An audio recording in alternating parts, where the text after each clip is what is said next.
Humingi ng paumanhin ang online personality na si Diwata matapos siyang questionin ng ICC dahil sa ginawa nito sa tradisyonal na kasuotan ng mga taga-Benguet. Ayon kay Diwata ay tinatanggap umano niya ang kanyang pagkakamali sa maling aksyon na kanyang ginawa. Anya, wala umano siyang intensyon na bastusin ang kultura ng Cordillera. Naiintindihan umano nito ang galit na nararamdaman ng mga tao sa kanya dahil sa ginawa nito. Dagdag pa ni Diwata, ito umano ang unang beses na makapunta siya ng Baguio kaya naman nagpadala umano siya sa kanyang kasiyahan nang hindi man lang umano naiisip na mali na ang kanyang ginagawa.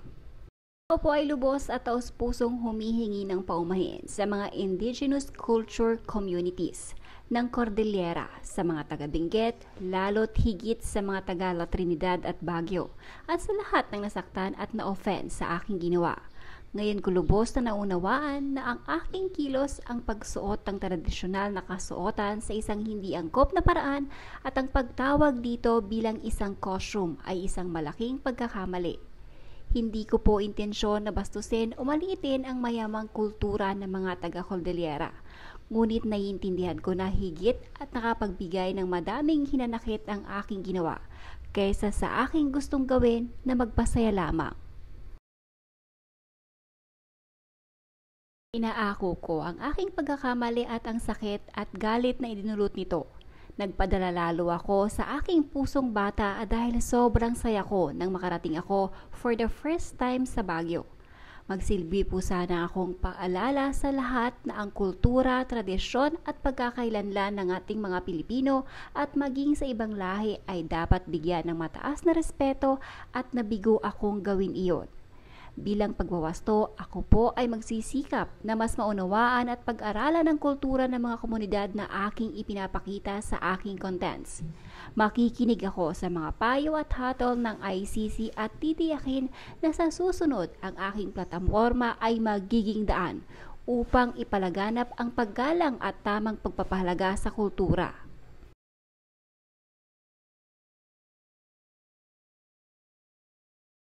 Muli, ako po'y taus-pusong humingi ng tawad. Umaasa akong sa pamamagitan ng aking mga kilos sa tunay na pagbabago, makamit ko po sana ang inyong kapatawaran at hindi maging una't huli ang aking naging paglalakbay sa magandang lungsod ng Baguio at bayan ng La Trinidad.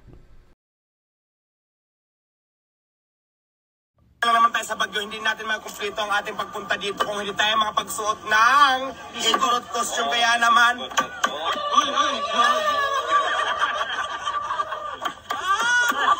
naman tutok yung camera. Kala nabiyak yung bato. Relax tayo, relax.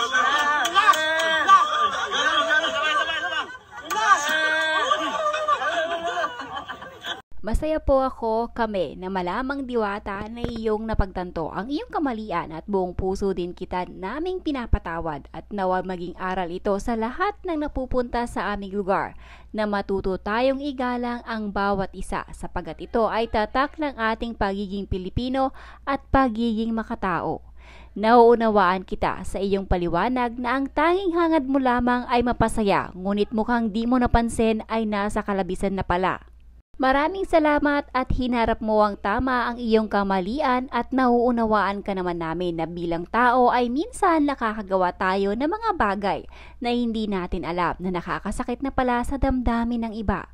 Ang pangyayaring ito ay maging aral nawa sa iba na sa susunod maging maingat tayo sa ating mga kilos at pananalita, lalo na kung mas ibang lugar tayo. Muli, your apology has been accepted, Diwata. Mabuhay ka! Ang iyong pagpapakumbaba ay malinaw. Ito ay isang magandang hakbang tungo sa pag-unawa at pakikipagkasundo. Nakakatuwa na naglaan ka ng oras upang tunay na maunawaan ang epekto ng iyong mga aksyon. Ang iyong pangako na matuto at igalang ang mga katutubong kultura ay isang positibong hakbang pasulong. I'm from La Trinidad, Benguet and full-blooded Igorot. Hindi ako pala komento sa lahat ng dumadaan sa newsfeed ko tungkol sa iba't ibang usapin, but this time gusto ko lang din sabihin ang opinion ko. Walang perpektong tao sa mundo.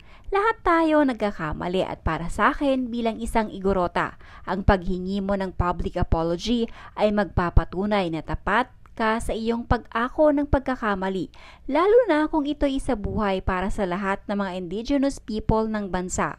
Let's share pure love and genuine kindness to everyone. At po tayo nagkakamali. Tao lang din po siya, hindi po siya perfect. At least humingi ng public apology. Mabuhay ka, sir. Then kulang lang po kayo ng tour guide, sir, para na-explain sa inyo kung anong meron sa kasuotan ng mga kabayang Igorots. May mga bagong henerasyon ngayon na hindi alam ang tradisyonal ng ibang lahi, lalo kapag lumaki siya sa syudad. Sa sobrang excitement nila, nakakalimutan nila yung mga traditional like ng mga kabayan natin, mga Igorots. Spread the love na lang guys, no more hate.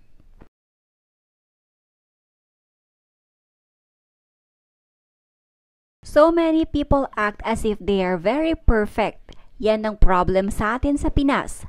Ang taong magkakamali, hihingi ng patawad, pero mga tao tatawa lang. Where is the good manners? Yan ba ang tama?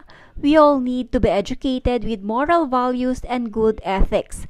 At least ang isang kapwa-tao natin ginawa ng paraan para umako sa kamalian niya. A person who recognize and accept their wrongdoings or mistakes means they're starting to grow to do better their life, and all of us have the right and opportunity to learn and grow further po. God bless.